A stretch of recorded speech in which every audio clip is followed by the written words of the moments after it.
Dear students, पिछले lecture में हमने मार्केंशिया की वेजिटेटिव स्ट्रक्चर के बारे में पढ़ा था, जिसमें हमने उसके जो थैलस है उसकी एक्सटर्नल मार्फोलॉजी और उसकी इंटरनल स्ट्रक्चर के बारे में पढ़ा था।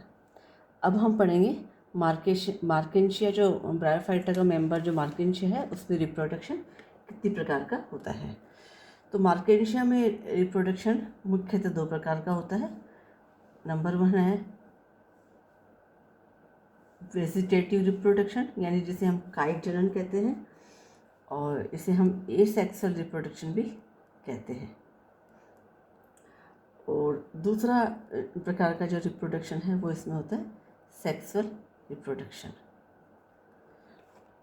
कायिक प्रकार का रिप्रोडक्शन और लैंगिक प्रकार का रिप्रोडक्शन। पहले हम पढ़ेंगे वेजिटेटिव यानी कायिक रिप्रोडक्शन। कायिक रिप्रोडक्शन जो होता है इसके अंदर वेजिटेटिव रिप्रोडक्शन होता है, इसमें 3 तरह से होता है। नंबर 1 है फ्रेगमेंटेशन।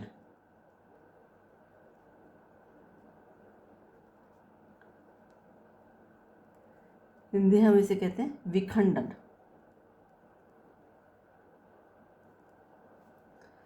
फ्रेगमेंटेशन और विखंडन किस प्रकार से होता है कि इसका जो थैलस का जो पिछला जो ओल्ड पार्ट होता है उसमें धीरे धीरे उसकी डेथ एंड डिके होने लग जाती है, वो ख़त्म होने लग जाता है।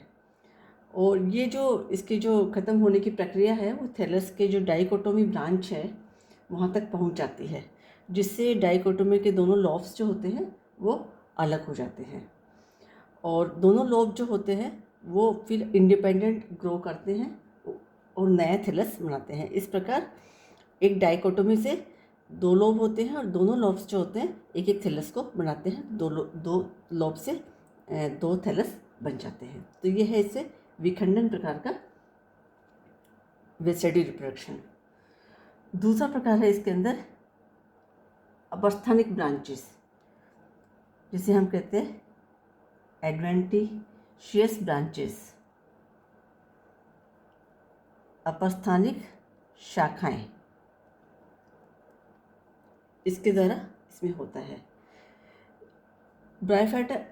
इसके मार्केंशिया के थैलस में कुछ विशेष अपस्थानिक शाखाएं जो होती है वो थैलस के किसी भी भाग से निकलती है, और ये शाखाएं थैलस से अलग होकर और ग्रो होकर नया थैलस बनाती हैं। मार्केंशिया पामेटा के अंदर जो ये ब्रांचेस होती हैं ये आर्कियोनियोफोर की स्टॉक और डिस्क से भी निकलती हैं। तो दूसरा प्रकार का हो गया एडवेंटिशियस ब्रांचेस द्वारा वेजिटेटिव रिप्रोडक्शन। और तीसरा प्रकार है इसके अंदर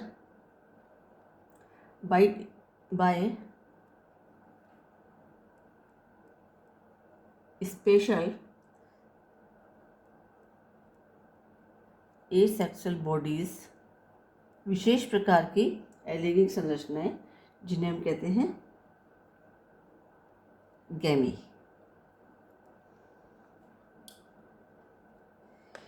गैमी जो होती है वो एक विशेष प्रकार की अलैंगिक संरचनाएं होती हैं। ये थैलस के डोर्सल सरफेस का कप शेप की जो स्ट्रक्चर होती है उसके अंदर पाई जाती है। चित्र में अपन देखते हैं कि ये थैलस है और थैलस के अंदर ये इसका कप शेप स्ट्रक्चर है जिसे हम गैमा कप कहते हैं। ये गैमा कप है। इस गैमा कप के अंदर ये जो स्पेशल सेक्सुअल बॉडी जिन्हें हम कहते हैं गैमी, ये इसके अंदर लगे हुए हैं। ये जो इनकी जो पोजीशन होती है थैलस के ऊपर वो उनके थैलेसिक ड्रोमिंग अपेक्स के पास होती है। अब है ये तो थैलस की डोर्सल सरफेस के ऊपर गैमा कप के अंदर ये गैमी पाई जाती है। अब एक गैमी है उसकी संरचना किस प्रकार की होती है, ये एक गैमी की संरचना है। प्रत्येक गैमी जो होती है एक मल्टी सेलुलर स्ट्रक्चर होती है, डिस्कोइड इसकी शेप होती है, और गैमा कप के अंदर ये वर्टिकली इंसर्टेड होती है। इस तरह से ये वर्टिकली इसके अंदर गैमा कप के अंदर इंसर्टेड है, और जो कप है उसकी जो सरफेस है उसके ऊपर ये 1 सेल्ड स्टॉक से लगी रहती है ग्रंथ द्वारा। 1 सेल्ड ये इसका स्टॉक है। 1 सेल्ड हाइलिन स्टॉक के द्वारा ये इसके कप के सरफेस पे बेस पे लगी रहती है। फ्रंट से हम देखते हैं तो जो गैमी होती है उसकी शेप होती है 8 के अक्षर के बराबर के समान दिखाई पड़ती है, और जब हम इनको साइड से देखते हैं तो ये बाई कॉन्वेक्स लेंस की तरह दिखाई पड़ती है। गैमी जो होती है वो बीच में से सेवरल सेल थिक होती है, और जैसे जैसे हम ये किनारे पे जाती है इसकी जो थिकनेस होती है वो कम होती जाती है, यानी थिन होती चली जाती है। प्रत्येक गैमी की सभी कोशिकाएं जो होती हैं वो ग्रीन होती है क्लोरोफिल की प्रेजेंस की वजह से, लेकिन जो ऑयल सेल्स होती है, राइजोइडल सेल्स होती हैं, वो ग्रीन नहीं होती हैं। ये यहाँ पे ऑयल सेल्स हैं, और ये जो गैमी है उसका स्टॉक सिंगल सेल स्टॉक है।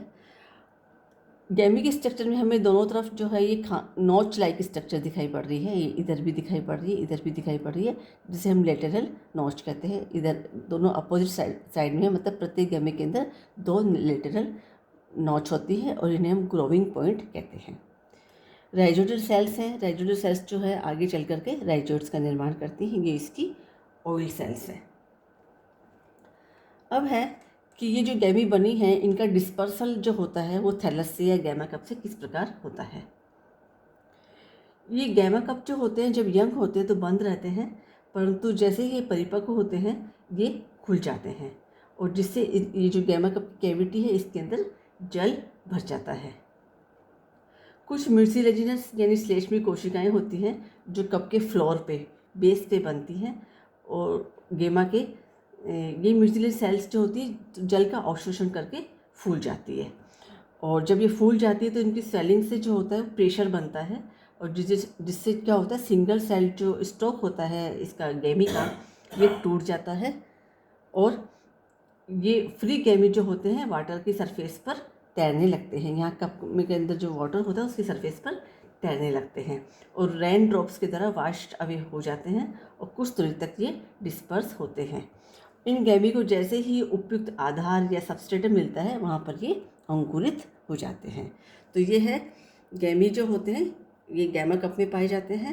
ये गैमा कप के अंदर लगे हुए हैं थैलस की डोर्सल सरफेस पर। ये एक गैमी, सिंगल गैमी उसकी स्ट्रक्चर है।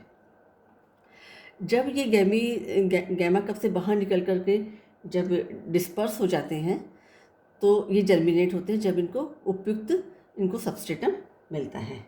अब है जर्मिनेशन जो होता है इन गैमी का किस प्रकार से होता है। हम जानते हैं कि प्रत्येक गैमी जो होती है एक फ्लैट और बाई कॉन्वेक्स लेंस शेप की स्ट्रक्चर होती है, परंतु इसके अंदर जो जिस प्रकार से मैच्योर थैलस के अंदर वेंट्रल एंड डोर्सल सरफेस का डिफ्रेंसिएशन होता है, गैमी के अंदर इस प्रकार का कोई डिफ्रेंसिएशन नहीं होता है। ये गैमी, कोई भी गैमी जब जैसे ही किसी आधार पर गिरता है तो इसकी एक सरफेस जो होती है वो सॉइल के कांटेक्ट में आती है, और दूसरी सरफेस यानी अपर साइड वाली जो होती है वो एक्सपोज रहती है। तो जो इसकी सरफेस जिसे हम सॉइल के संपर्क में आती है उसे हम लोअर सरफेस फिर कह देते हैं, यानी वेंट्रल साइड वो जो आगे थैलस बनेगा उसका वेंट्रल साइड बनाता है, और अपर सरफेस जो होती है वो जो एक्सपोज रहती है वो उसका डोर्सल सरफेस बनाती है। अब ये गैमी जैसे ही सॉइल सरफेस पर गिरता है इसकी जो राइजोइडल सेल्स जो होती हैं वो ग्रो करती हैं, सॉइल में पेनिट्रेट कर जाती हैं, बड़ी हो जाती हैं, और जल का अवशोषण जो है स्टार्ट कर देती है और फंक्शनल हो जाती है, और ये राइजोइड्स का निर्माण करती है। इसी दौरान जो ये एपिकल नोच है, जो लेटरल नोच है जिसे हम ग्रोविंग पॉइंट भी कहते हैं, इसी ग्रोविंग पॉइंट पर एपिकल सेल्स होती हैं। ये एपिकल सेल्स जो होती है वो एक्टिव हो जाती हैं, तो दोनों तरफ एपिकल सेल्स है, इधर भी एपिकल सेल्स है और इधर भी एपिकल सेल्स है। दोनों ओर की जो इसकी जो लेटरल नोच है इसकी एपिकल सेल्स जो होती है वो एक्टिव हो जाती है, और एक्टिव होने से ये जो दोनों पोर्शन हैं इनकी सेल डिवीज़न होने लगते हैं और नए थैलस का निर्माण होने लगता है। और जैसे ही यहाँ पे नई सेल्स बनने लग जाती हैं तो जो ये गैमी है इसका बीच का जो पोर्शन होता है इसकी डेथ होने लग जाती है, ये ख़त्म होने लग जाता है। इस प्रकार इसके जो है 2 पोर्शन बन जाते हैं। तो एक जो इसका जो ग्रोविंग पॉइंट है वो एक नया थैलस बनाता है, और इसके अपोजिट जो दूसरा ग्रोविंग पॉइंट है ये लेटरल नोच है वो एक नया थैलस बनाता है। इस प्रकार एक सिंगल गैमी से 2 नए थैलस का निर्माण होता है। ये ग्रोविंग पॉइंट है, ये ऑयल सेल्स है, इसमें राइजोइडल सेल्स हैं जो आगे चल करके राइजोइड्स का निर्माण करती है। यहाँ पे हम देख रहे हैं कि जिसकी जो ग्रोथ होती है तो ये 2 नए थैलस, इधर जो ग्रोविंग पॉइंट था लेटरल नोड्स था, वहाँ से नया थैलस बना, और इसके अपोजिट साइड जो दूसरा ग्रोविंग पॉइंट था उससे नया थैलस बना। यहाँ से ये बीच में से ख़त्म हो जाता है और इस प्रकार 2 नए थैलस इसके बन जाते हैं। तो ये तो हो गया इसका वेजिटेटिव रिप्रोडक्शन इसके अंदर किस प्रकार होता है। अब हम पढ़ेंगे इसके अंदर सेक्सुअल रिप्रोडक्शन जो होता है मार्केशिया के अंदर किस प्रकार होता है। सेक्सुअल रिप्रोडक्शन मार्केशिया के अंदर oogamous प्रकार का होता है। oogamous प्रकार का मतलब हमें पता है कि male and female sex organ जो होते हैं वो बिल्कुल डिफरेंट होते हैं, उनकी शेप एंड साइज दोनों डिफरेंट होते हैं, उनकी फिजियोलॉजी डिफरेंट होती है। और फिजियोलॉजी डिफरेंट होने का मतलब है कि इसके अंदर जो मेल गैमेट होता है वो मोटाइल होता है और फीमेल गैमेट जो होता है वो नॉन मोटाइल होता है। तो इस प्रकार के रिप्रोडक्शन को हम oogamous type of sexual reproduction कहते हैं। इसके अंदर जो मेल सेक्स ऑर्गन होता है वो कहलाता है एंथ्रीडियम,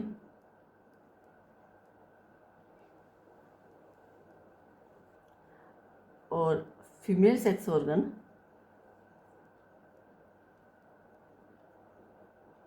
आर्किगोनियम कहलाता है।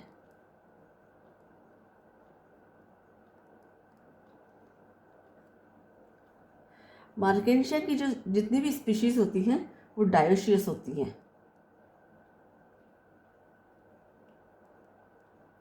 डायोशियस स्पीशीज का मतलब होता है कि एंथ्रीडिया जो होते हैं यानी मेल सेक्स ऑर्गन जो होते हैं वो मेल प्लांट पे बनते हैं, और आर्किगोनिया जो होते हैं वो फीमेल प्लांट पे बनते हैं। मतलब इसका मतलब ये है कि मेल और फीमेल प्लांट जो होते हैं वो अलग अलग होते हैं। ऐसी स्पीशीज को हम डायोशियस स्पीशीज कहते हैं। अब है कि जो आर्किगोनिया और एंथ्रीडिया है उनकी पोजीशन क्या है। तो पोजीशन ऑफ सेक्स ऑर्गन,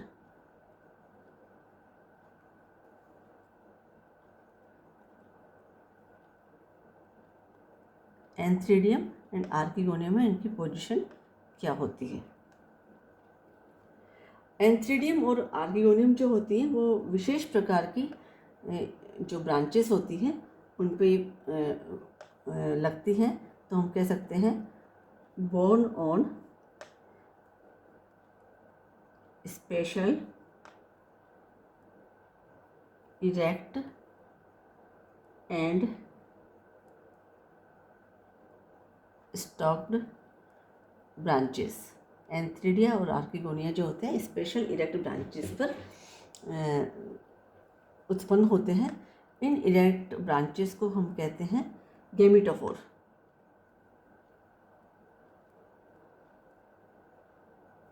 या रिसेप्टिकल्स।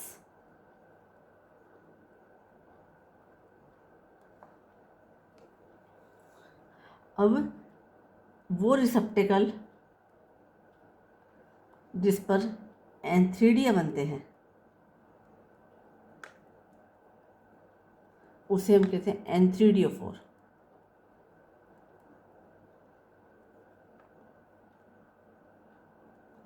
और वो रिसेप्टिकल्स जिस पे आर्किगोनिया बनते हैं उसे हम कहते हैं आर्किगोनियोफोर।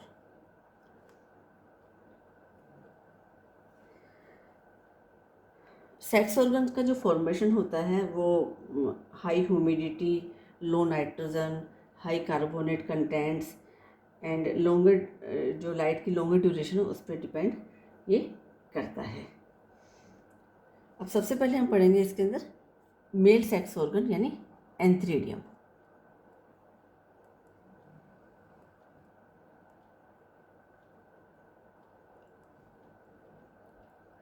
जैसा कि हमने ऊपर पढ़ा कि एंथ्रीडियम जो होते हैं विशेष प्रकार की इरेक्ट ब्रांचेस उत्पन्न होते हैं जिसे हम कहते हैं एंथ्रीडियोफोर। अब चित्र में हम देखेंगे कि ये थैलस है और थैलस पे ये देखो एंथ्रीडियोफोर लगा हुआ है। प्रत्येक एंथ्रिडियोफोर में एक स्टॉक होता है और एक डिस्क होती है। तो यह इसकी स्ट्रक्चर होती है एंथ्रिडियोफोर की। स्टॉक जो होता है उसकी जो लंबाई होती है 103 सेंटीमीटर होती है, और जो ये जिसे हम डिस्क कह रहे हैं, टर्मिनल डिस्क, इसके ये 8 लॉब्ड होती है। मतलब ये जो लॉब्स है ना, ये जो दिख रहे हैं, इनकी संख्या इसके अंदर 8 होती है। प्रत्येक जो लोब होता है वो थैलस की एक सिंगल ब्रांच को निरूपित करता है, और प्रत्येक ये जो लोब है इसके अपेक्स के ऊपर ग्रोविंग पॉइंट पाया जाता है। ये डिस्क बीच में से मोटी होती है और किनारे पे से पतली होती है, और डिस्क की जो अपर सरफेस होती है वो कॉनकेव होती है। इसके साथ ही हम आर्कियोनियोफोर को भी देखते हैं।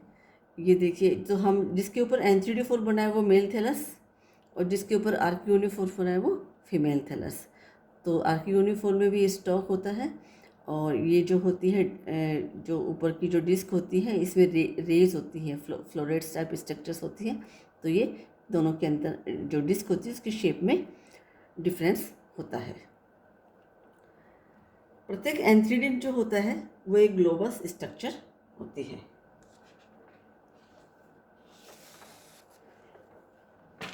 अब ये है, यदि एंथ्रिडियोफोर है उसका हम लॉन्जिट्यूडल सेक्शन काटते हैं तो किस प्रकार की हमें दिखाई पड़ती है।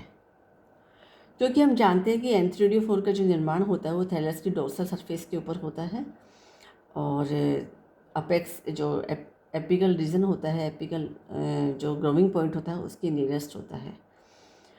तो हम जब इसकी स्ट्रक्चर देखेंगे तो हमें थैलस का जो डोर्सल सरफेस के ऊपर जो फोटोसिंथेटिक रीजन होता है वो भी हमें इसके अंदर दिखाई पड़ेगा। तो ये है इसका एंथ्रिडियोफोर का स्टॉक है, स्टॉक ऑफ एंथ्रिडियोफोर। ये राइजोइडल ग्रूव है, ये राइजोइड्स है, ये इसकी डिस्क है, और ये ऊपर हमें दिखाई पड़ रहा है इसका थैलस का फोटोसिंथेटिक रीजन। इन फोटोसिंथेटिक रीजन के बीच बीच में हमें एंथ्रिडियल चैम्बर्स दिखाई पड़ रहे हैं। ये फोटोसिंथेटिक चैम्बर है, ये फोटोसिंथेटिक चैम्बर है जैसे थैलस की वेस्टेटिव स्ट्रक्चर में होता है। ये फोटोसिंथेटिक चैम्बर है, ये फोटोसिंथेटिक चैम्बर है। इसके अंदर ये देखिए, प्रत्येक में फोटोसिंथेटिक चैम्बर में फोटोसिंथेटिक फिलामेंट्स लगे रहते हैं।